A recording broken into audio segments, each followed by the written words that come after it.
झगड़ा क्रिकेट से शुरू होता है। टीपू ट्रका वाला एक शख्स को फोन करता है, गालम गलोच हो जाती है। वो कौन शख्स है? तीफी पट। एक बंदे ने 50-50 कत्ल किए। हनीफ और फनीफा, शफीक और बाबा बहुत कारीगर थे। वो मोटरसाइकिल 125 पे जा रहा है, चलती 125 पे हाथ छोड़ता था, उसके हाथ में पंप एक्शन होती थी, 6 से 7 कारतूस होते थे। ठा दो ठात मोटरसाइकिल चल रही है, आपके पास से एक पहलवान गुजरेगा, उसकी जूती में से आवाज आ रही है, आपको ये नागवार गुजरेगा। बट साहब सेहत खराब हो गई है मुंडे दी, उस आई ठोक देने आ।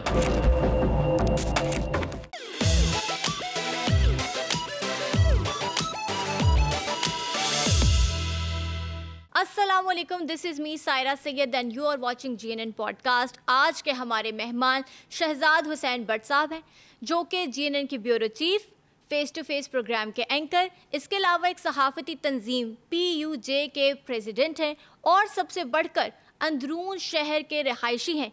जब से इन्होंने आंख खोली तब से लेकर आज तक के जितने भी वहाँ गैंगस्टर्स थे और खुराफात थी, जो कुछ भी था, वो इन्होंने बड़ी बारीक बीनी से देखी हैं। तो अस्सलाम वालेकुम sir and welcome to GNN podcast. बहुत शुक्रिया, आपने मुझे मदऊ किया। Thank you Saira. अच्छा सर, मैं आपको ना बहुत पुराने टाइम में लेके जाने वाली हूँ, ठीक है। 1985 से 1990 का जो दौरानिया था, उसमें पंजाब पुलिस जो थी वो कुछ इश्तिहारियों की जो थी एक फहरिस्त जारी करती थी। वो कौन लोग थे और अब वो फहरिस्त कहीं हमें देखने को क्यों नहीं मिलती? देखो सायरा, बात यह है कि इस जो आप बात कर रही हैं वो आप अपने नाज़रीन को 30 से 40 साल पीछे लेके जा रही हैं। यानी 1991, 1985, 85 से लेकर 92 और 90 के दरमियान ये जो लिस्ट थी, ये एक ही दफ़ा मैंने देखी है। पिछले 50-60 साल में एक लिस्ट जारी हुई थी, दुरुस्त कह रही हैं आप। उस लिस्ट में 10 अफराद थे। उन 10 अफराद में आतिफ चौधरी, ठीक है, टीपू ट्रका वाला का जो कातिल था हनीफ उर्फ हनीफा, शफीक उर्फ बाबा, नाजी भट्ट, भोला सुनियारा, इस तरह एक लंबी डिटेल 10 बंदों की। ये वो 10 अफराद थे जो दहशत की अलामत थे उस ज़माने में, और कत्लो गारत आम थी। रूटीन का माहौल था कि 2 मर गए लोहारी में, 2 शालमी में मर गए, 2 गवालमी में मर गए, इस्लामिया का रेलवे रोड का प्रेसिडेंट उड़ गया, MA कॉलेज में फायरिंग हो गई। गवर्नमेंट तंग आ गई। गवर्नमेंट ने तंग आने के बाद एक लिस्ट मुरतब की, उसको कहते थे टॉप 10 क्रिमिनल्स। उन टॉप 10 क्रिमिनल्स के ऊपर हेड मनी मुकर्रर हुई। बाज़ाब्ता तौर पर लाखों रुपए के इनामात मुकर्रर थे। इनको जो मारेगा पुलिस अफसर, उसको इनाम दिया जाएगा। और फिर वो आहिस्ता आहिस्ता करके एक एक करके तकरीबन 10 के 10 ख़त्म हो गए। लोगों में तो बहुत ज़्यादा खौफ व हरास हो गए इन सारे इश्तिहारियों का। दुरुस्त कहती हैं आप। वो एक ज़माना ऐसा था जब कॉलेजेस में, यूनिवर्सिटीज़ में लड़ाई मारकुटाई बहुत थी। अब आप जहाँ पढ़ रही हैं ये और स्टाइल है, अगर आप पीछे जा रही हैं तो वो और स्टाइल है। वहाँ पर ट्रेड यूनियन, आप देखें इस वक्त ट्रेड यूनियन के इंतखाबात नहीं होते कॉलेजेस में। पहले इंतखाबात होते थे बाज़ाब्ता, और फायरिंग की तरतराहट के साथ जश्न मनाए जाते थे। कलाशनकोव का ब्रस्ट नहीं लगेगा तो फिर वो MSF का सदर कैसे जीता है? इस्लामिया कॉलेज रेलवे रोड में यूनियन थी और वहाँ पर MSF काबज़ थी। इस्लामिया कॉलेज सिविल लाइन में, वहाँ पर जमात इस्लामी काबज़ थी। पंजाब यूनिवर्सिटी में जमात इस्लामी काबज़ थी। ना सिर्फ ये काबज़ थे, बल्कि इनके जो लड़ाई में, मारकुटाई में अफराद जेल में जाते थे, जेलों में भी कब्जा होता था। अच्छा, कैंप जेल में कब्जा था जमात इस्लामी का। याद रहे, लॉ ये कहता है कि अगर कोई शख्स जेल के अंदर है तो बाहर से आने वाला शख्स जो है, अगर अंदर वाला शख्स उसकी मुखालफत लिखा देगा तो जेल उसको नहीं रख सकती, पाबंद है। लिहाजा जमात इस्लामी के जितने वर्कर्स थे, फायरिंग करके कत्लो गारत करके आते थे, वो कैंप जेल में रहते थे। इसी तरह कोट लखपत जेल, लाहौर में 2 जेलें हैं। कोट लखपत जेल में MSF का कब्जा था। अगर वहाँ कोई है तो फिर वहाँ जाएंगे। ये एक लंबी कहानी है, ना सिर्फ कॉलेजेस की, यूनिवर्सिटीज़ की, बल्कि जेलों की भी। जेलों पर कब्जे होते थे और इस तरह काम आगे चलता था। अच्छा, आपने MSF का जिक्र किया, तो ये मुस्लिम स्टूडेंट्स फेडरेशन, क्या तारीख क्या है इसकी? देखिए, मुस्लिम स्टूडेंट फेडरेशन की तारीख तो बहुत बड़ी तारीख है। क्या में पाकिस्तान से अगर आप लें तो पाकिस्तान बनाने में MSF का बहुत बड़ा किरदार रहा है। लेकिन बदकिस्मती हमारी ये रही है कि कॉलेजेस में ट्रेड यूनियन, मैं समझता हूँ कि ट्रेड यूनियन होनी चाहिए। इससे आपके वो अफराद बाहर निकलते हैं जो अगले दिनों में मुस्लिम लीग नून से या जमात इस्लामी से वही लोग जाके पार्लियामेंट में आपका काम करते हैं, उनकी ट्रेनिंग होती है। वो नर्सरी बंद हो गई है। मिसाल के तौर पर ख्वाजा साद रफ़ीक बड़ा सियासतदान है, कौन था? QSF, MSF, MAO कॉलेज, उसका भाई MP है, इस वक्त वज़ीर है, MAO कॉलेज। आप लियाकत बलोच को देख ले, आप फरीद पराचा को देख ले, आप हाफिज सुलेमान भट्ट को ले ले। अब भी दर्जन से ज़्यादा अफराद तो मुझे फिंगर टिप्स पे जो तमाम सियासतदान थे और वो यहाँ से आते थे। अब जब कि वो ट्रेड यूनियंस बंद हुई हैं तो फिर सियासतदान जो है वो और किस्म के आना शुरू हो गए हैं। अच्छा, तो आप क्या ये कहना चाह रहे हैं कि जो स्टूडेंट फेडरेशंस हैं इनसे बेसिकली इश्तिहारी एक जन्म लेता है? नहीं, मैं नहीं ये कह रहा, ये आपकी राय हो सकती है। मैं ये कह रहा हूँ कि स्टूडेंट पॉलिटिक्स जो है उससे अच्छे सियासतदान निकलते हैं। ये अच्छा है, गवर्नमेंट ने इस पर कदगन लगाई है, इसको बैन किया जाए, किया हुआ है। मैं नहीं चाहता ये बैन हो, मैं चाहता हूँ कॉलेजेस में इंतखाबात हो। लेकिन बैन इसलिए किया था कि जब इलेक्शन होते थे तो कत्लो गारत, फिर वो टॉप 10 वाली जो बात आप कह रही है, आतिफ चौधरी कौन था? General secretary Dayal Singh college. Abad Chaudhary कौन था? नायब सदर दयाल सिंह कॉलेज। अरशद अमीन चौधरी कौन था? पूरे पाकिस्तान का सदर। उसके ऊपर रियाज फितियाना मिनिस्टर साहब, वो कौन थे? MSF के प्रेसिडेंट। चेन ऑफ कमांड है ना सायरा, सारी वही चल रही है। इनमें जब कत्लो गारत आई, लॉ एंड ऑर्डर की सूरत हाल आई, गवर्नमेंट ने लिस्ट जारी की, बाद उनको पुलिस मुकाबले में मार दिया गया। अच्छा सर, अभी आपने ये टीपू ट्रकावाला के कातलों की बात की जिनका जो फहरिस्त, वो जो टॉप 10 इश्तिहारी थे उसमें नाम शामिल था। तो ये अभी हम सुनते हैं टीपू ट्रकावाला के बेटे बलाज टीपू के कत्ल का। ये कौन लोग हैं, कहाँ से इनकी कहानी स्टार्ट हुई और ये दुश्मनी आखिर आज तक क्यों है इस तरह? देखो, बात यह है जिसकी आप बात कर रहे हो, वो मैंने हनीफ उर्फ हनीफा की बात की है। वो टॉप 10 में शामिल था, उसके सर पर मनी थी, हेड मनी थी उसको मारने की। उसी ने बाद बिला ट्रकावाला को कत्ल किया था, हनीफ उर्फ हनीफे ने। अब जो आप पूछ रही हैं कि टीपू ट्रकावाला और बलाज टीपू की जो बात कर रही हैं, देखो इसको पहले समझने से पहले, बलाज को समझने से पहले आपको फिर पीछे जाना पड़ेगा। आपको जाना पड़ेगा सबसे पहले नथु पहलवान के पास। नथु पहलवान एक शख्स होगा जिसको ईदू ने मारा।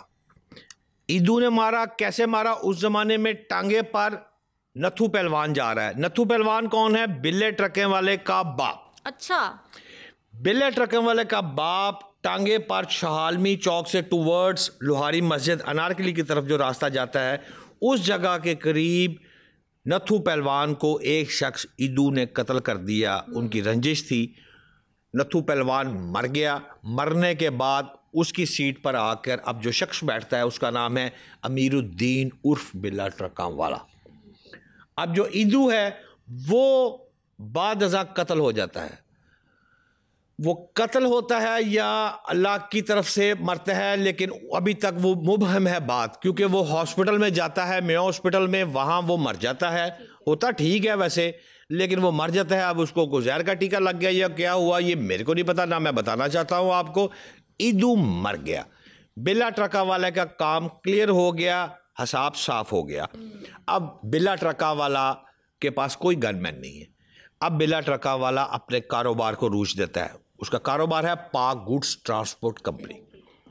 अब ये जो कंपनी है ये लाहौर, फैसलाबाद, मुल्तान, कराची, वडे 100 ट्रक से भी ज़्यादा होंगे।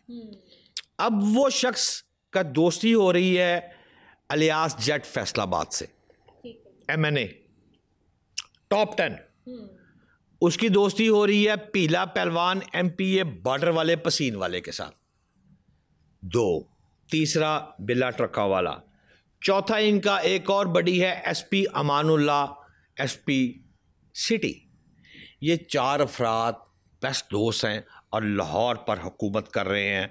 आप इन्हें डॉन तो नहीं कह सकते, मंशियात फरोश तो नहीं कह सकते, लेकिन चुदराहट इन लोगों की पूरी है और कोई गनमैन नहीं है और ये ज़िंदगी गुजार रहे हैं। अब जब ये ज़िंदगी गुजार रहे हैं तो बिल्ले ट्रका वाले का एक बेटा है आरिफ अमीर उर्फ टीपू, वो जवान हो रहा है। अब जब वो जवानी में कदम रखता है, वड्डे पैसे, वड्डे ट्रक ते वड्डियां गड्डां, कालियां गड्डियां ते काले रूट, वो वाला वो इंडियन क्या नाम है उसका गुलकार का, भूल गई है तू, वो जो कहता कालियां गड्डियां, काले रूट ने, काले बूट ने, सिद्धू मूसे वाला और कौन, मूसेवाला। अच्छा अच्छा। हाँ, उस तरह का स्टाइल है सिद्धू मूसे वाले का। वो काला कोट पहना हुआ टीपू ट्रका वाले ने, ब्लैक मर्सिडीज है, मतलब फुल खशके शशके पूरे जी, जैसे काला सूट आपने पहना हुआ इसी तरह कालियां गड्डियां ते काले रूट ते काले बूट, सिद्धू मूसे वाला। आगे चलते हैं। अब ये बच्चा जवान हो गया। जब ये जवान होता है तो ये लड़ाई का आगाज, पहली दफा ब्रेक कर रहा हूं, आपने पहले नहीं सुना होगा, क्रिकेट खेलने से 2 दर्जन से ज्यादा अफराद कत्ल हो चुके हैं अब तक। क्रिकेट खेलने से? जी हाँ, शाह आलम चौक में क्रिकेट हो रही है, बच्चे क्रिकेट खेल रहे हैं, बॉयज यंगस्टर 16-18 साल के, 12 साल के बच्चे क्रिकेट खेल रहे हैं। अब बिल्ले ट्रके वाले का 4 साले हैं, भाई पहलवान सुल्तान महमूद, भाई पहलवान का नाम है खालिद महमूद साहब उर्फ भाई पहलवान साहब, सुल्तान महमूद साहब उर्फ बिच्छू पहलवान साहब, मुनीरा पहलवान साहब, ये 4 बिल्ले ट्रकों वाले के साले हैं और इनका अड्डा जो है वो शालमी चौक में है। अच्छा। अब बहुत सारे लोग इनको इकट्ठा कर देते हैं कि शालमी चौक से आगे अमीरुद्दीन बिल्ले ट्रकों वाले का अड्डा कौन सा है और शालमी कौन सा वाला है, क्योंकि शालमी चौक में शेर, कुत्ते, हिरन, मोर, क्लाशन कोफे वहां है। सही है। अमीरुद्दीन ऐसा बंदा नहीं है, वो कारोबारी आदमी है, टीपू का बाप। ठीक। अब टीपू जवान हो रहा है तो वो अपने मामूज के पास जा रहा है। ठीक है। मामू है भाई पहलवान, बच्चू पहलवान, उन्हीं का भाई मुनीरे का एक बेटा लड़ रहा है, क्रिकेट खेल रहा है शालमी चौक में। क्रिकेट पर लड़ाई होती है कुछ बच्चों की। अब जो वो बच्चे, दूसरी पार्टी है, वो तीफी भट्ट साहब के रिश्तेदार है, तारीफ उर्फ तीफी गुलशन, तीफी भट्ट। अब इनके बच्चे झगड़ा कर रहे हैं। क्रिकेट से शुरू होता है। जब क्रिकेट से शुरू होता है झगड़ा, तो टीपू ट्रका वाला एक शख्स को फोन करता है और उसको गालम गलोच हो जाती है, दोनों साइड से गालियां निकलती। वो कौन शख्स है? उसका नाम तीफी भट्ट है। अच्छा। तीफी भट्ट को आज तक किसी ने टेलीफोन पर बदतमीजी नहीं की। ये पहला मौका था कि तीफी भट्ट को किसी ने हार्ड लैंग्वेज यूज की। अब याद करें, गौर करें जरा बात है, एक ट्रकों का अड्डा चल रहा है, पाक गुड्स बिला ट्रका वाला, उसका बेटा आरिफ अमीर टीपू, साथ उनके मामू, उनका अड्डा, 4 उनके औलाद, इन दोनों के पैरेलल एक अकबरी गेट में एक ताजर रहनुमा है, उसका नाम तीफी भट्ट है। उस तीफी भट्ट की बहन का बेटा गोगी भट्ट है, वो भी परवान चढ़ रहा है आरिफ अमीर टीपू की तरह, साथ साथ ये सब चीज़ें जवान हो रही है। और ये दौर चल रहा है 1991, 92, 93, 91, 92, 93 का दौर, ये वो अब चीज़ें चल रही हैं। आपको याद है एक गाना, शायद आपने देखा हो, रेशम का गाना, जिसमें वो शेर के साथ खेल रही है, पतंगबाजी वाला कुछ था, वो पतंग बाज सजना वे, कुछ इस तरह से। रेशम शेर के साथ जिसके साथ खेल रही है, वो शालमी का अड्डा, बहुत मशहूर गाना था। उसमें एक मोटा सा खूबसूरत सा लंबा ऊंचा जवान, उसका नाम था चांद पहलवान। सही है। वो भी वहां पर बज़ाब्ता वो खड़ा है, वहां पर कुश्ती होती है, वहां पर एक्सरसाइज होती थी। वो चांद पहलवान, रेशम गाना, बाद अज़ां चांद पहलवान भी कत्ल, लंबी स्टोरी। हम बात करते हैं वो 4 मामू की और टीपू ट्रका वाला की। टीपू की क्रिकेट पे दुश्मनी, लड़ाई और उसका टेलीफोन करना, ये अब लड़ाई का आगाज हो गया। लेकिन ये रेशम का जिक्र कहाँ से आ गया? रेशम का गाना और वो शेर वाला किस्सा, ये सब क्या है? देखें, ये लाहौर में जो अड्डा है शाहआलमी चौक में, यहाँ पर अक्सर लोग जाते हैं, ये एक मिनी जू कह लें इसको, जैसे आप चिड़ियाघर में जाती हैं। वो अमीर लोग, उनका ट्रकों का अड्डा, पैसे वड्डे, पहलवान पूरे, लंड शंड, कलाशन कोफा, 2 पिस्तौल डब दे विच। जब इतनी इस तरह की चीज़ें हों तो फिर हम कुत्ते तो रखते ही हैं, 6-6 फुट के कुत्ते, लेकिन हम उनसे ज़्यादा फिर शेर भी रखने शुरू कर दिए। शुक्र है हाथी नहीं रखा उन्होंने अब तक, लेकिन शेर तो मैंने देखे हैं वहाँ पर। यहाँ से आके फिर फिल्म घुस जाती है, वो भी आके फिल्म आते हैं वहाँ पर आके रेशम शूट करती है, और ये एक बड़ा गाना मशहूर हुआ था। अच्छा, ये हिस्ट्री मुझे नहीं पता था इस गाने की, लेकिन ये ज़रूर, अभी मैंने आपको थोड़े से लिरिक्स बताए, मुझे थोड़ा थोड़ा गाना ज़रूर याद है। ये पता है कि उस ज़माने में बड़ी हाइप थी इस गाने की, और ये हिस्ट्री थी वो शेर की कहानी। हाँ, उसके बाद शेर के साथ फिल्म पर आने वाला शख्स तो फारग हो गया, लेकिन अब टेलीफोन कॉल मिल चुकी है तीफी भट्ट को। जब तीफी भट्ट को कॉल मिल गई हुई है तो काम राग के डेर ने शोलों को दबा रखा है। अब कोई चिंगारी उठनी है। उठती सायरा इस तरह है कि एक और उसके साथ जाए तो लोहारी मस्जिद आ जाएगी। लोहारी मस्जिद के अंदर एक बाज़ार आ जाएगा, सूतर मंडी। अब सूतर मंडी वो जगह है जहाँ पर ख्वाजा साद रफ़ीक, अब तो खैर वो अरबपति आदमी है, उसके मुलाजमों के पास भी लैंड क्रूज़र है, लेकिन उस वक्त वो मेरे पीछे मोटरसाइकिल पे बैठकर, मैंने भी कई दफ़ा लोहारी के अंदर ख्वाजा साद रफ़ीक साहब को ड्रॉप करके आया हूँ। उनका घर भी उसी सूतर मंडी के अंदर था। उस सूतर मंडी के अंदर एक शख्स निकल रहा है, उसका नाम है हनीफ उर्फ हनीफा शफीक उर्फ बाबा। वो टॉप 10 जो आखिर में मर्डर हो गया, आपने बताया कि कातिल थे बिल्ला ट्रका वाला के। एग्जैक्टली, ठीक है। अब वो बच्चे जवान हो रहे हैं, उसके साथ साथ MSF भी जवान हो रही है, और वहां से 2 गलियां छोड़कर एक शख्स निकल रहा है, आतिफ चौधरी। वो भी टॉप 10। अब लेवल देखें उस वक्त जो मैं ला रहा हूं आपको, 90s के चक्कर में जो कदावर शख्सियात निकल रही हैं, वो एक बंदे ने 50 कत्ल कीते। सायरा 307 की तो, हाँ, वड्डे कम। लेकिन छोड़े, हम वापस आते हैं। अब ये एक माहौल, आप गौर करें कि ये एक उस इलाके का माहौल है जहां हर शख्स पहलवान निकल रहा है। अब हनीफ उर्फ हनीफा उठता है और पैसे वाले की जीत होती है। होती है। अब टीपू ट्रका वाला के पास वड्डे पैसे, बेदवी पैसे ने, और SP अमानुल्ला लगा हुआ है, वो भी साढ़े घर का है। अलियास जट MNA फैसलाबाद, वड्डा आदमी, साढ़े घर दा, असीं घुआ लांगे चाचा जी कोलों, बिले ट्रका वाले से कहलवा लेंगे, पीले पहलवान पसीन वाले से कहलवा लेंगे। पीला पहलवान जो था बॉर्डर पे, वो एक बिग गन थी उस ज़माने की, इंडिया तक असर रसूख है। उसकी एक और लंबी कहानी है, लेकिन मैं बाहर ना निकल जाऊं, बस यहीं तक रहता हूं कि वो उनकी दोस्ती थी। अब हनीफ उर्फ हनीफा उठता है और आकर सलाम करता है टीपू ट्रका वाले को। अब दोस्ती होना शुरू हो गई। अच्छा, टीपू ट्रका वाला को पहलवानी का शौक है, बाप को नहीं है, बेटे को निकल आया। जब बेटे को निकल आया शौक, तो बेटे ने सोचा कि जब मर्सिडीज निकलती है, लैंड क्रूज़र निकलती है, कालियां गड्डियां ते काले रूट, तो फिर बंदे भी तो फिट होने चाहिए ना, बंदे भी कुछ शूटर टाइप होने चाहिए कि यूं करके 2 कट्ठी निकाले और शुरू कर दें। हनीफ और हनीफा, शफीक और बाबा इज बेस्ट स्टाइल, बहुत कारीगर थे। मैंने मिला हूँ, मैंने देखा उनको ज़िंदगी में। उनका ये भी स्टाइल था हनीफा का कि वो मोटरसाइकिल 1 to 5 पे जा रहा है और चलती 1 to 5 पे हाथ छोड़ता था, और अपने मुखालफिन को, उसके हाथ में एक पंप एक्शन होती थी, जिस पंप एक्शन में 6 से 7 कारतूस होते थे। वो यूं करके एक करता था, ठा 2 ठा 3, मोटरसाइकिल चल रही है।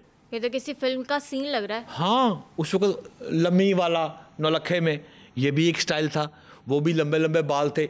ये वो दौर, गवर्नमेंट पागल तो नहीं थी, गवर्नमेंट ने इतने बड़े इनाम रख दिए, गवर्नमेंट ने टॉप 10 की, अब तो कभी जारी नहीं की गवर्नमेंट ने लिस्ट।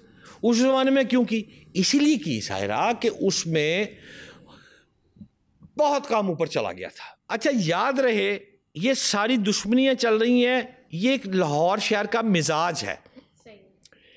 और अगर आप अंदरून शहर में जाए ना, अंदरून शहर के 12 दरवाजे, एक मोरी दरवाज़ा है, टोटल 13 जगह है। उन 13 जगहों के अंदर एक और लाहौर बसता है, आपकी रिहाइशगाह model town, Iqbal town defence में एक और लाहौर है। आज भी उन 12 जगहों में लाहौर और किस्म का है। सायरा, वहाँ पर अगर आप बैठी है ना, आपके पास एक शख्स गया है, उसने 2 दफ़ा चक्कर लगा लिए, आपसे मुराद अगर कोई बॉय बैठा हुआ है तो उस बॉय ने उसको कह दिया, हाँ भाई किधर, तो ये तकनी एक दूसरे की तरफ देखने से पसौल निकल आती है, या आपको फायर लग जाएगा या मुझे लग चुका होगा। बस इतनी सी बात पे तक नहीं थे। अच्छा, ये इतनी सी बात से और बड़ी बात ले ले, आपने अगर जूती पहनी है, पिशावरी चप्पल पहनी है, उसके नीचे अंदरून शहर के लोग जो हैं वो रबड़ लगवाया होता है, उसकी आवाज़ आती है, उसको कहते चों चों चों। वो रबड़ की आवाज़ जब जाएगी तो आपके पास से एक पहलवान गुजरेगा, उसकी जूती में से आवाज़ आ रही है, तो आपको ये नागवार गुजरेगा तो भट्ट साहब देखिया जे सेहत खराब हो गई है मुंडे दी, उस आई ठोक देने आ, ठोको बुलाओ फरकान शाह नू। मतलब आज भी उसमें ये जो है उस वाली लाहौर के अंदर जो आप कह रहे हैं कि वो अलग है, उसमें ये सारी जो कत्लो गारत का बाजार गर्म है, मतलब आम है वहाँ भी। जी, आज भी आपको सबसे ज़्यादा वेपन जो हैं वो अंदरून 12 शहरों के अंदर ही मिलेंगे। पहले भी मैंने एक पॉडकास्ट में ये बात की थी और मैंने गवर्नमेंट से अपील की थी, आज भी आपके प्लेटफॉर्म से मैं अपील वज़ीर आला पंजाब मरीम नवाज से करना चाहता हूँ। खुदारा मरीम नवाज साहिबा, अगर आप मेरी बात सुन रही हैं तो लाहौर में क्राइम को कंट्रोल करने से पहले सबसे पहला काम ये करें कि यहाँ पर क्राइम यूनिवर्सिटियाँ बंद की जाए। जिस तरह आप पंजाब यूनिवर्सिटी है, इस तरह क्राइम की यूनिवर्सिटी है। यहाँ पर बच्चों को बाज़ाब्ता ट्रेनिंग दी जाती है, पहलवानों के यहाँ उनको बाज़ाब्ता वेपन की ट्रेनिंग दी जाती है। आप कहते हैं ना पेशावर कबाइलिस्तान, नहीं, इस लाहौर में दी जा रही है। फिर उन्हीं बच्चों से काम लिया जाता है। और सबसे बच्चा खूबसूरत पता कौन सा है? First year second year. अभी बच्चा है ना, अभी उसको जब कहा जाएगा ना पुत्र ठोक दे, वो ठोक देगा। जब मेच्योर हो जाएगा फिर नहीं ठोकेगा, सोचेगा, फैमिली का सोचेगा। फर्स्ट ईयर सेकंड ईयर का बच्चा, तमाम माओं से अपील है, खुदा का वास्ता है, अपने बच्चों को जब वो मैट्रिक के बाद फर्स्ट ईयर में जाते हैं उन पर तवज्जो दे, क्योंकि फर्स्ट ईयर सेकंड ईयर की वो क्लास है जब बच्चे ने टर्न लेना है, उसने पहलवानी की तरफ लेना है, बदमाशी की तरफ लेना है या अपनी तालीम की तरफ लेना है। ये वही दौर है। और जब तक क्राइम यूनिवर्सिटियाँ बंद नहीं होंगी तब तक ये बाज़ार ऐसे ही गर्म रहेगा। अच्छा सर, हम वापस वहीं चलते जहाँ हनीफा और बाबा की आप बताए थे दोस्ती होती है टीपू ट्रका वाला से, उसके बाद क्या होता है? मैं ये आपसे अर्ज़ कर रहा था कि उस वक़्त हनीफा और बाबा जब आते हैं तो टीपू भी जवान हो गया है, अब वो मंजर आम पे आ गया, यहाँ तक कम आए थे। हनीफा और बाबा की दोस्ती टीपू ट्रका वाला से होती है। कुछ लोग कहते हैं कि ये उनके गनमैन थे, कुछ कहते हैं ये उनके मालशिए थे। ये सारी बातें झूठ है। असल में हम लोगों को प्रॉब्लम ये है, जो शख्स मर जाए ना उसके मुतल्लिक हम बहुत आसानी से बात कर लेते हैं। हनीफा जब जिंदा था ना तो उसको लोग हनीफा साहब कहते थे, हनीफ साहब कहते थे। मरने के बाद वो हनीफा हो गया। बात ये है कि वो ना तो मालशिया था ना वो गनमैन था, वो टीपू का दोस्त था, सलाम दुआ थी। और यहाँ से मामला जब आगे बढ़ते हैं तो एक शख्स अमीरुद्दीन कत्ल होता है। अमीरुद्दीन, याद रहे, अमीरुद्दीन बिल्ला ट्रका वाले का भी नाम अमीरुद्दीन है। ये अमीरुद्दीन और है अकबरी मंडी वाला अमीरुद्दीन है। ये शख्स कत्ल होता है। इसके FIR में हनीफ उर्फ हनीफा, शफीक उर्फ बाबा और अमीरुद्दीन उर्फ बिल्ला ट्रका वाला का बेटा आरफ अमीर उर्फ टीपू भी नामजद होता है। जब नामजद होता है तो इस मौके पर बाप मुतरक होता है। जब बाप मुतरक होगा बिल्ला ट्रका वाला, तो आपको मैं बता चुका हूं कि वो भी एक डॉन है और बड़े लेवल पे प्ले कर रहा है, लिंक्स वाइज भी प्राइम मिनिस्टर तक जा रहा है, पैसे भी मोटे हैं। सही है।